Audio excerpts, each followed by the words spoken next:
ఏ course నేర్చుకోవాలో తెలియట్లేదా? అయితే ఇనుమాటిక్స్ career guidance ని follow అవ్వండి. ఒక మనిషి ఎంత ఎత్తుకు ఎదగాలో అంతకు మించే ఎదిగాడు. మానసికంగా, శారీరకంగా అలసిపోయినా పట్టుదల, ఆత్మవిశ్వాసం అనే ఆయుధాలను మాత్రం వదల్లేదు. ఈరోజు అతని క్రియేట్ చేసినటువంటి ఆరా ముందు దేశం మొత్తం నివ్వెరపోతోంది. ఘోరమైన ట్రోలింగ్ నుంచి ఈరోజు దేశమంతా తన గురించి మాట్లాడుకునేలా చేశాడు. కష్టాలను తట్టుకొని విజయం సాధించే వాళ్లను చూసే ఉంటాం, విమర్శలను తట్టుకొని ముందుకు వెళ్లే వాళ్ళను కూడా చూసుంటాం. కానీ ఈ రెండింటిని ఏకధాటిగా మోస్తూ అత్యున్నత స్థానానికి చేరడమే కాదు, చరిత్రలో నిలిచిపోయాడు. నెక్స్ట్ జనరేషన్ సగర్వంగా చెప్పుకునేలా ఒక ట్రెండ్ సెట్ చేశాడు. ఈ మధ్యకాలంలో ఇలాంటి చరిత్రను పుస్తకాల్లో చదువుకోవడం తప్ప ప్రత్యక్షంగా చూసింది లేదు. శిఖరానికి చేరుకొని రాబోయే తరాలకు స్ఫూర్తిగా నిలిచాడు. సినిమాలకు పనికి రాడన్నారు, యాక్టింగ్ రాదు, ఫేస్ వాల్యూ లేదని అవమానించారు. సూపర్ హిట్లు కొట్టడంతో స్టార్ హీరో కాలేడని కామెంట్స్ కూడా చేశారు. ఇండస్ట్రీ హిట్ కొట్టిన రీమేక్ హీరో అనే స్టాంప్ వేశారు. టాప్ హీరోల్లో ఒకటిగా ఎదిగాక అదృష్టం అంటూ చిన్న చూపు చూశారు. అగ్ర హీరోగా జనాలు బ్రహ్మరథం పడితే అసూయతో చాలా మంది రగిలిపోయారు. రాజకీయ ప్రవేశం అంటే నవ్వుకున్నారు. పార్టీ ప్రకటించగానే అంత సీన్ లేదన్నారు. మీటింగ్లకు భారీగా జనం వస్తే హీరోలకు ఇదంతా చాలా కామన్ అంటూ లైట్ తీసుకున్నారు. 234 నియోజకవర్గాల్లో తన పార్టీ సభ్యులను నిలబెట్టగానే ఓవర్ కాన్ఫిడెంట్ అన్నారు. ఎలక్షన్ రోజు టీవీకే పార్టీకి కష్టమే అని అన్నారు. ఎగ్జిట్ పోల్స్ చూసి సీఎం అవ్వలేడని అంచనా వేశారు. కానీ మే 4, 2026న తమిళనాడు అసెంబ్లీ ఎలక్షన్స్ రిజల్ట్స్ రాగానే అందరూ సైలెంట్ అయిపోయారు. ఇదంతా జోసెఫ్ విజయ్ చంద్రశేఖర్ అద్భుతమైనటువంటి చరిత్ర. విజయ్ అనే పేరు ప్రస్తుతం దేశమంతా మారుమోగిపోతోంది. దీనికి కారణం ప్రత్యేకంగా చెప్పాల్సిన అవసరం లేదు. తమిళనాడులో 2026 ఎలక్షన్స్లో ఘన విజయం సాధించి ఒక్కసారిగా సంచలనంగా నిలిచాడు విజయ్. ఇప్పుడు తమిళనాడులోనే కాదు, ఓవరాల్గా భారతదేశంలోనే హాట్ టాపిక్గా మారాడు. ఎక్కడి నుంచి కెరీర్ స్టార్ట్ చేసి ఎంత ఎత్తుకు ఎదిగాడో తెలిస్తే గూస్ బంప్స్ రావడం ఖాయమనేలా అతని జీవితం ఉంటుంది. ఒక సినిమాలో ఎన్ని మలుపులు ఉంటాయో తెలియదు, కానీ విజయ్ కెరీర్లో మాత్రం అంతకు మించినటువంటి టర్నింగ్ పాయింట్స్, ట్విస్టులు కూడా ఉన్నాయి. 30 సంవత్సరాల సినీ రాజకీయ కెరీర్ వేరే లెవెల్లో ఉంటుంది. విజయ్ అంటే విజయం కాదు, విప్లవం అనేలా నిరూపించాడు. తమిళనాడులో సినిమా హీరోలకి నెక్స్ట్ లెవెల్ క్రేజ్ ఉంటుంది, కానీ తమ నటనతో జనాల్లోకి వెళ్ళడం అంత సామాన్యమైన విషయం కాదు. అలాంటి క్రేజ్ సంపాదించుకోవడం చాలా కష్టం. అయితే ఒక్కసారి జనాలు తనవాడు అనుకుంటే నెత్తిన పెట్టుకొని చూసుకుంటారు. జేజేలు కొట్టడమే కాదు, దేవుడిలా ఆరాధిస్తారు.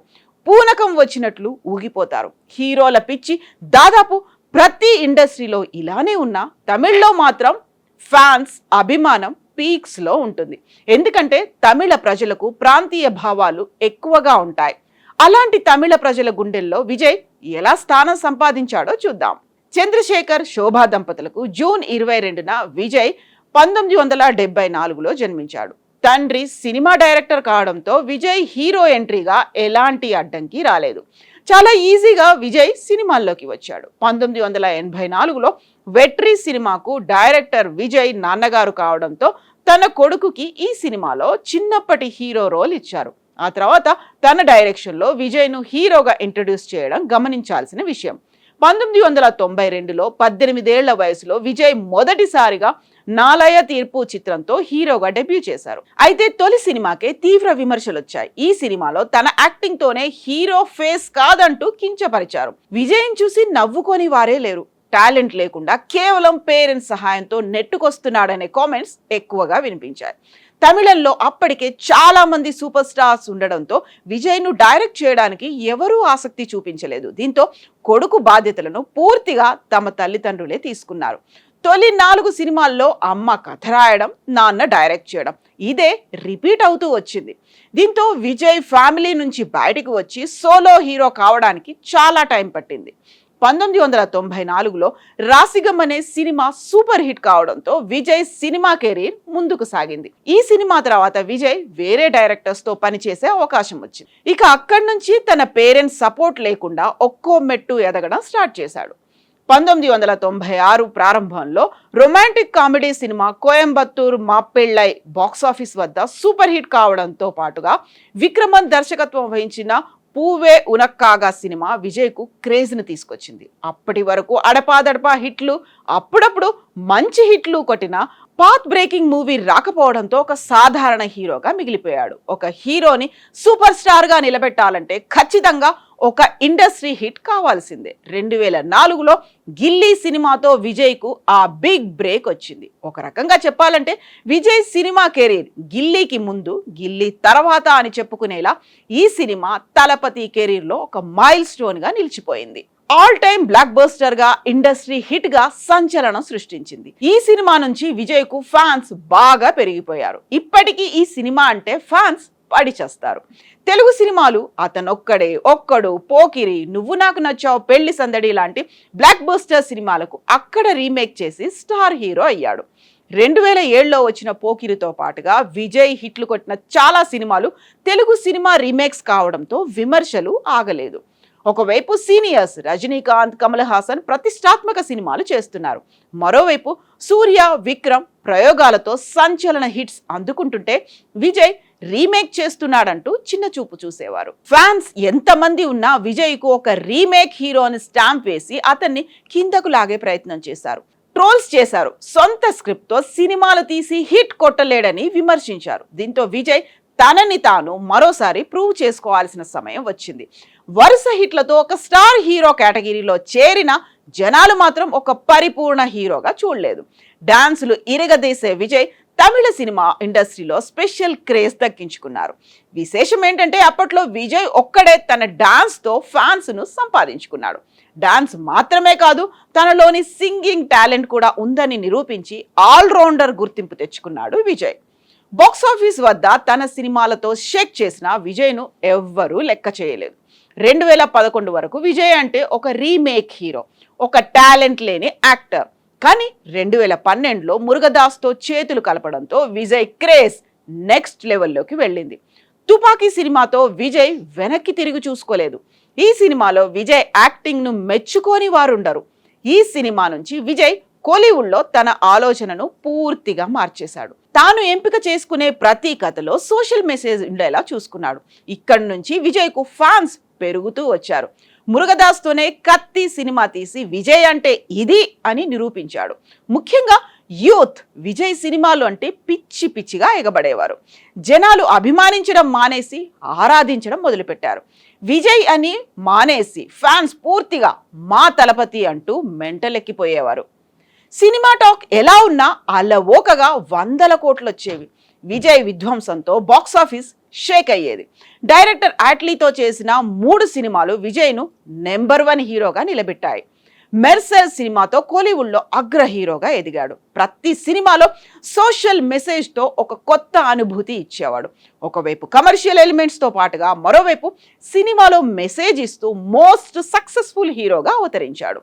ఇక్కడ చెప్పుకోవాల్సిన మరొక విషయం ఉంది. అది విజయ్ వరుసగా హిట్లు కొడుతున్న సమయంలో కోలీవుడ్ టాప్ హీరోలు రజనీకాంత్, కమల్ హాసన్, విక్రమ్, అజిత్ వరుస ఫ్లాప్లతో పూర్తిగా ఢీలా పడిపోయారు. కమర్షియల్ హీరో అంటే విజయ్ ఒక్కడే కనిపించాడు. డెబ్యూ డైరెక్టర్లు ఆయన విజయ్తో సినిమాలు తీస్తే స్టార్ డైరెక్టర్ రేంజ్కు వెళ్ళిపోయేవారు. విజయ్తో సినిమా అంటే మినిమం గ్యారంటీ హిట్ అనేలా దూసుకెళ్లాడు. సినిమా టాక్ కొంచెం అటు ఇటు ఉన్నా సరే ఫ్యాన్స్ మాత్రం తమ భుజాలపై మోసేవారు. యూత్ నుంచి లేడీ ఫాలోయింగ్ విజయ్కు బాగా పెరిగింది. విజయ్ను ఇష్టపడని వారంటే ఎవరూ లేరనే స్థాయికి ఎదిగాడు. విజయ్ చేసిన చివరి 4 సినిమాల టాక్ ఆశించిన స్థాయిలో లేకపోయినా అతనికి ఉన్న విపరీతమైన ఫాలోయింగ్ కారణంగా బాక్సాఫీస్ వద్ద బంపర్ హిట్ కొట్టాయి. తుపాకీ, కత్తి, ఏజెంట్ భైరవ, తేరి, మెర్సల్, బిగిల్, సర్కార్ ఇలా తన ప్రతి సినిమాలో సామాజిక అంశాలను ప్రస్తావించాడు. భయంకరమైన కోవిడ్ సమయంలో మాస్టర్ రిలీజ్ అయిన విజయ్ క్రేజ్ దెబ్బకు వసూళ్ల వర్షం కురిసింది. బీస్ట్ కు ఫ్లాప్ టాక్ వచ్చిన విజయ్ క్రేజ్ తో అలవోకగా 300 కోట్లు వచ్చి చేరాయి. మాస్ హీరోగా పేరున్న వారసుడు సినిమాతో ఫ్యామిలీ సినిమా తీసి బిగ్ హిట్ కొట్టాడు. లియో అంచనాలను అందుకోకపోయినా ఏకంగా 620 కోట్లను, గోట్ సినిమాపై విమర్శలు వచ్చినా దాదాపుగా 500 కోట్లు వసూలు చేసిందంటే విజయ్ స్టామినా అనే చెప్పుకోవాలి. ప్రజల్లో ఎంతో ఫాలోయింగ్ సంపాదించుకున్న విజయ్ ఇక పూర్తిగా రాజకీయాల్లోకి రావాలని నిర్ణయించుకున్నాడు.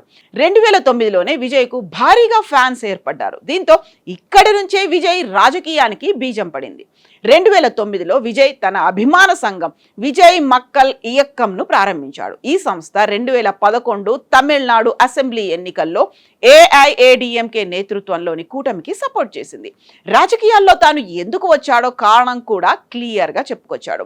తనను 30 ఏళ్లుగా ఆదరిస్తూ వస్తున్న అభిమానుల శ్రేయస్సు కోసం రాజకీయాల్లోకి వస్తున్నానని భారీ ప్రకటన చేశాడు. 2024లో తమిళగ వెట్రి కజగం అనే తన పార్టీని స్థాపించి అధికారికంగా తమిళనాడు రాజకీయాల్లోకి ప్రవేశించాడు.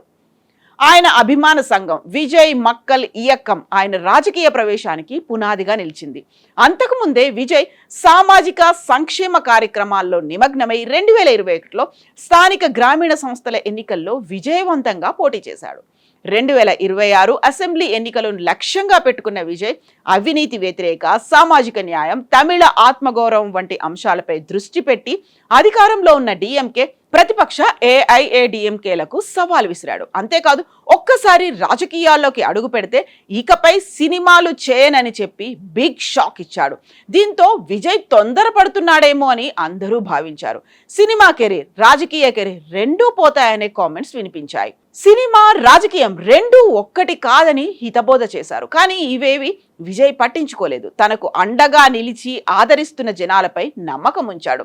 పార్టీ పెట్టిన తొలి రోజు నుంచి చివరి రోజు వరకు కాన్ఫిడెంట్గా కనిపించాడు.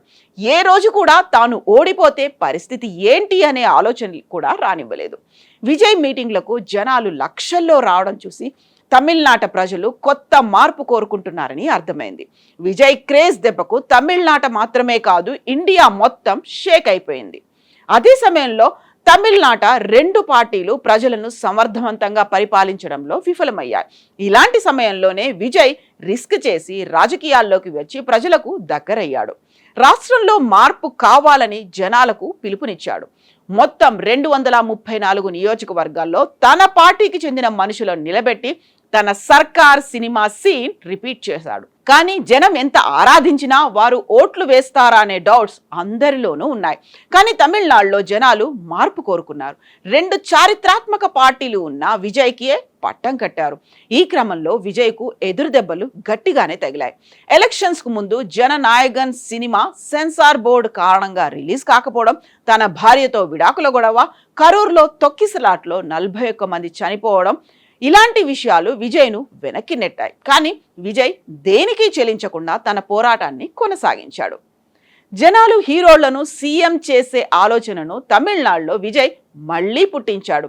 ఎంజీఆర్, కరుణానిధి తర్వాత ఎంతో మంది స్టార్ హీరోలు పాలిటిక్స్లో ఘోరంగా దెబ్బతిన్నారు. రజనీకాంత్ పార్టీని స్థాపించే ధైర్యం కూడా చేయలేదు. ఎన్నో ఆశలు పెట్టుకొని సీఎం అవ్వాలని చూసిన విజయకాంత్ను జనాలు వద్దనుకున్నారు. కమల్ హాసన్ పాలిటిక్స్లో అయితే కొంచెం కూడా ప్రభావం చూపించలేకపోయాడు. ఇలాంటి సమయంలో విజయ్ జనాల హృదయాల్లో లోతుగా పాతుకుపోయాడు. పార్టీ పెట్టి 18 నెలలే అయినా ప్రభంజనం సృష్టించాడు. ఇలాంటి హీరో 100 ఏళ్లకు ఒక్కడే అనేలా ఈరోజు తమిళ ప్రజల గుండెల్లో నిలిచాడు.